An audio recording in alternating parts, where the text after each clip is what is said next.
So దీని గురించి ఇక్కడ మనకు కనపడుతుంది. తగ్గేదేలే, మాకు రైతు ప్రయోజనాలే ముఖ్యం, వారికి నష్టాన్ని కలిగించే విషయంలో రాజీ పడబోం, ఎవరి ఒత్తిళ్లకు లొంగి నడుచుకునేందుకు సిద్ధంగా లేం. ట్రంప్ సుంకాలపై ప్రధాని మోడీ పరోక్ష హెచ్చరిక. స్వామినాథన్ జయంతి ఉత్సవాల్లో ప్రసంగం. ఎంఎస్ స్వామినాథన్ గౌరవార్థం స్మారక నాణ్యం స్టాంపు కూడా విడుదల చేశారు. సో ఈ సందర్భంగా కొంత గట్టిగానే మనం ఏదైనా సరే తేల్చుకుందాం అనే విషయం పైన భారత్ వెళ్తుంటే కనపడుతుంది. ఎందుకంటే ట్రంప్ మెయిన్గా 3 విషయాల్లో మనల్ని ఫోర్స్ చేస్తున్నారు. 3 విషయాలు ఏంటంటే, మొదటిది ఏంటంటే మనకి ట్రంప్ ఇండియాని ఫోర్స్ చేస్తున్న విషయాలు. ఫస్ట్ ఏంటంటే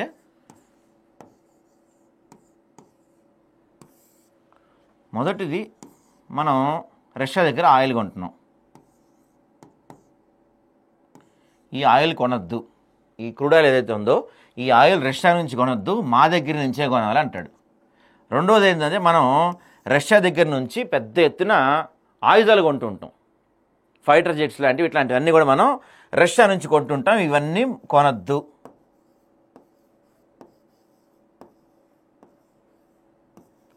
ఈ వెపన్స్ మీరు రష్యా దగ్గర నుంచి కొనొద్దు ఎట్టి పరిస్థితుల్లో.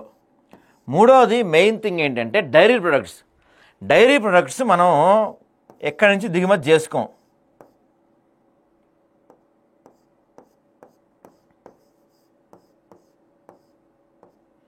ఈ డైరీ ప్రొడక్ట్స్ మనం ఎక్కడి నుంచి దిగుమతి చేసుకోం, మన దగ్గర నుంచి ఉంటాయి, ఇవి కూడా మా దగ్గర నుంచి కొనాలి. ఈ 3 మా దగ్గర నుంచి కొంటారా చస్తారా అని చెప్పి మనోడి ప్లాన్ అనమాట. ఇప్పుడు దీంతో పాటుగా మరొక ప్రధానమైన విషయం ఏంటంటే, ఈ మధ్యకాలంలో మనం ఇండియా, చైనా,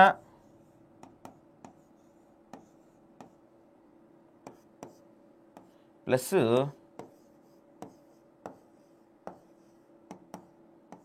రష్యా, ఇంకా ఇజ్రాయెల్, ఈ ఈ ఈ 4 కంట్రీలు కొంత బాగా బలపడుతుంది వీళ్ళ మధ్య బంధం.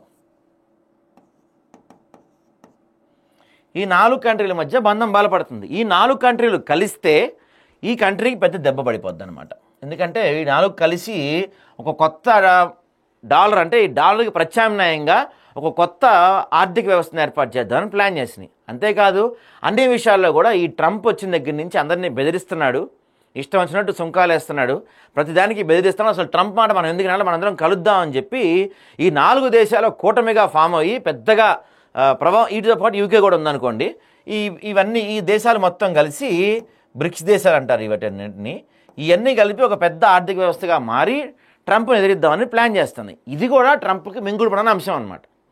కాబట్టి ఒక్కొక్క దేశంపై మెల్లమెల్లగా ట్యాక్సులు విపరీతంగా పెంచుకుంటూ వస్తున్నాడు. దాంట్లో భాగంగానే ఇండియాతో ఈ విషయం ఇప్పుడు జరుగుతున్న ఈ గొడవ. మెయిన్ ఫస్ట్ పాయింట్ ఏంటంటే, ఆ ఆయిల్ చమురు కొనటం ఆపుతారా లేదా మీరు, రష్యా నుంచి మీరు చమురు కొనద్దు, మా దగ్గర నుంచే కొనాలి అనేది మెయిన్ గొడవ అనమాట. దానికి మనం ససేమిరా అంటున్నాం. అందుకని ఇష్టం వచ్చినట్టు సుంకాలు పెంచుకుంటూ పోతున్నాడు. సో మోడీ ఏమంటారంటే, ట్రంప్ విధించిన అదనపు సుంకాలపై ప్రధాని మోడీ గట్టిగా సమాధానం ఇచ్చారు. తమ రైతుల ప్రయోజనాల విషయంలో ఎప్పటికీ రాజీ పడబోమని, దానికి ఎంత మూల్యమైన చెల్లించడానికి సిద్ధంగా ఉన్నామని స్పష్టం చేశారు. వ్యవసాయ శాస్త్రవేత్త ఎంఎస్ స్వామినాథన్ జయంతి సందర్భంగా గురువారం ఢిల్లీలో ఏర్పాటు చేసిన అంతర్జాతీయ సదస్సులో ఆయన మాట్లాడారు. రైతుల ప్రయోజనాలే మాకు అత్యంత ముఖ్యం, రైతులు, మత్స్యకారులు, డైరీ ఉత్పత్తిదారుల ప్రయోజనాల విషయంలో భారత్ ఎప్పటికీ రాజీ పడబోదు, వారిని కాపాడటం కోసం సుంకాల భారాన్ని సొంతగా భరించడానికి సిద్ధమని ప్రధాని మోడీ స్పష్టం చేశారు. దీనికి మనోడి కౌంటర్ ఏంటంటే, ట్రంప్ మావది రష్యా నుంచి చమురు కొంటుందన్న కారణంతో భారత్పై 50% సుంకాలు విధించిన అమెరికా అధ్యక్షుడు డొనాల్డ్ ట్రంప్ మరో బాంబు పేల్చాడు. తదుపరి మరిన్ని ఆంక్షలు చూస్తారంటూ హెచ్చరించారు. శ్వేతసౌధంలోని ఓవెల్ కార్యాలయంలో మీడియాతో మాట్లాడారు. భారత్పై మేము 50% సుంకాలు విధించిన విషయం మీకు తెలుసు. ఆ దేశం రష్యా నుంచి చమురు దిగుమతి చేసుకునే దేశాలు 2వ స్థానంలో ఉంది. తొలి స్థానంలోని చైనాకు అతి దగ్గరగా ఉంది. అందుకే భవిష్యత్తులో మరిన్ని ఆంక్షలు చూడబోతున్నాం అని చెప్పారు. ఈ మనోడి ఇందాడని చెప్తున్నా కదా, మనోడి బాధ ఏంటంటే, మనం రష్యా నుంచి చమురు కొనొద్దు. రష్యా నుంచి ఇండియా, చైనా చమురు కొనటం వల్ల ఏమవుతుందంటే, రష్యాకి ఉక్రెయిన్తో యుద్ధం చేయడానికి కావాల్సిన డబ్బు సమకూరుతుంది. సో ఇది ట్రంప్కి నచ్చట్లా.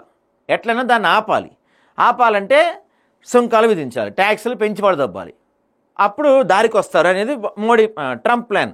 కానీ మోడీ కానీ చైనా కానీ దానికి తగ్గట్లా. ఏం జరిగినా చూసుకుందాం అంటున్నారు అన్నమాట వీళ్ళంతా. మరి ఎటు పోద్దో చూడాలి. పోను పోను ఇది ఎంత సీరియస్ అవుతుందో చూడాలి. ఇది భారత్పై గతంలో విధించిన 20% సుంకాలు గురువారం నుంచి అమల్లోకి వచ్చాయి. అదనంగా విధించిన మరో 20% ఈ నెల 27 నుంచే అమల్లోకి వస్తాయి. మన దేశంతో పాటు అనేక దేశాలపై సుంకాలు గురువారం నుంచి అమల్లోకి వచ్చాయి. దీనివల్ల బిలియన్ల కొద్ది డాలర్లు అమెరికాకు వస్తాయని ట్రంప్ ప్రకటించారు. ఈ సుంకాలు 10 నుంచి 50% దాకా ఉండబోతున్నాయి. రష్యా నుంచి చమురు కొనుగోలు చేస్తున్న భారత్పై అమెరికా విధించిన అదనపు సుంకాలు తీవ్ర దుమారం రేపుతున్నాయి. ఈ విషయంలో రెండు దేశాలు డి అంటే డి అంటున్నాయి. ప్రపంచంలోని అత్యధిక సుంకాలు తమపై విధించడంతో భారత్ ధీటుగా స్పందించింది. తమ దేశంలోని రైతులు, మత్స్యకారులు, పాలోత్పత్తుల రంగంలోని వారి ప్రయోజనాలే ముఖ్యమని స్పష్టం చేసింది. అవసరమైతే ఆ భారాన్ని తామే భరిస్తామని వెల్లడించింది.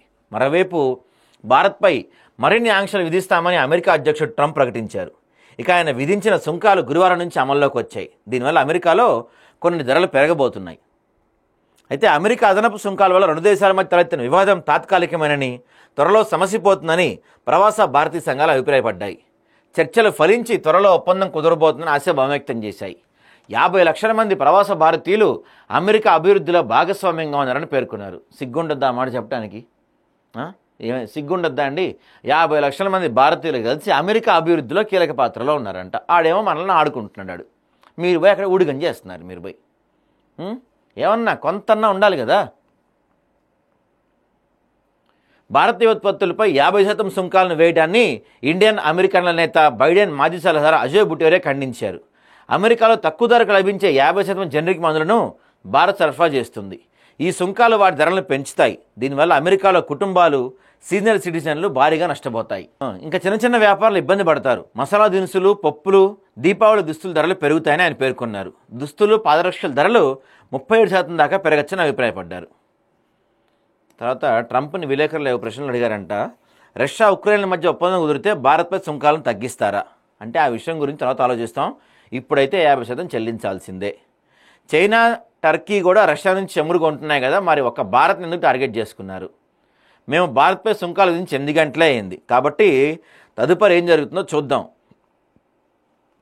మున్ముందు మరిన్ని చూస్తారు. ఆంక్షలను చూడబోతున్నారు. చైనా, తుర్కీలపై సుంకాలు విధించవచ్చు. మేము ఏం చేస్తామన్నది పరిస్థితులపై ఆధారపడి ఉంటుంది. చైనాపై అదనపు సుంకాలు విధిస్తారా? జరగచ్చు, నాకేం తెలియదు, ఇప్పుడేం చెప్పలేను.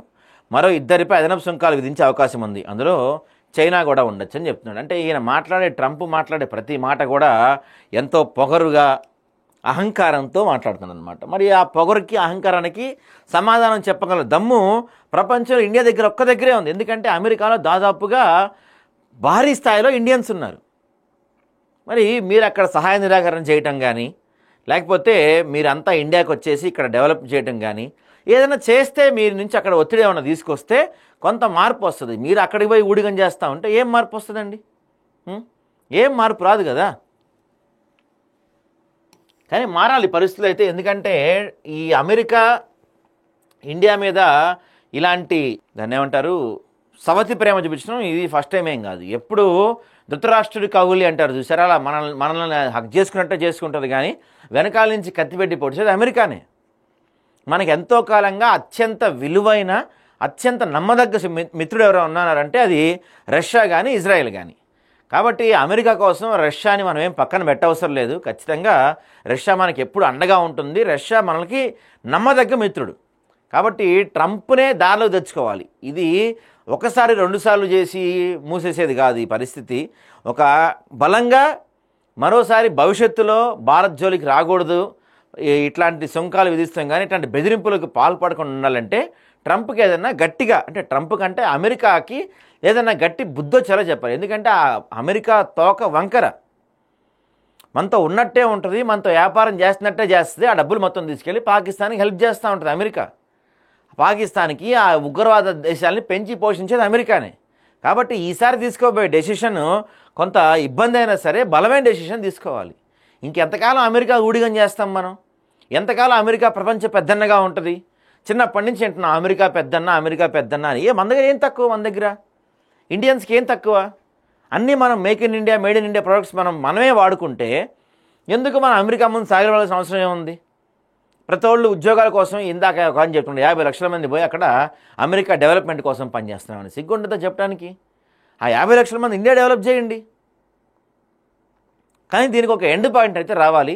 ఎందుకంటే అమెరికా బుద్ధి మరోసారి బయటపడింది కాబట్టి భవిష్యత్తులో కూడా అమెరికా బుద్ధి మారదని అయితే గ్యారంటీ లేదు. కాబట్టి అమెరికా మీద ఆధారపడటం, ఈ డాలర్ ట్రేడింగ్ ఇట్లాంటివన్నీ తగ్గించాలి ఇండియా. ఖచ్చితంగా అమెరికన్స్కి బుద్ధి వచ్చేలాగా ఒక గుణపాఠం చెప్పాలి. అప్పుడే విశ్వగురు అనే మోడీ యొక్క క్యాప్షన్కి ఒక సార్థకత వస్తుంది. లేకపోతే ఆయన కూడా మిగతా వాళ్ళలాగా అమెరికా చేతుల్లో ఒక కీలు బొమ్మగా మారిపోయిన ముద్ర మాత్రం ట్రంప్కి, మోడీకి ఖచ్చితంగా ఉండిపోద్ది. ఎందుకంటే ఇప్పటికే ఆపరేషన్ సింధూర్ ఎందుకు ఆపేశారనే ఒక ట్రంప్ చెప్తేనే ఆపేశారా, ట్రంప్ అంటే భయంతోనే ఆపేశారనే ఒక చర్చ అలా నడుస్తుంది. ఈ సమయంలో ఇప్పుడు కూడా తలొగ్గితే కనుక ఖచ్చితంగా ఇక మోడీ పైన ట్రంప్ చేతిలో కీలు బొమ్మ అనే ముద్ర ఖచ్చితంగా ఫిక్స్ అయిపోద్ది. మరి ఏం చేస్తారో చూడాలి మన విశ్వగురువు గారు.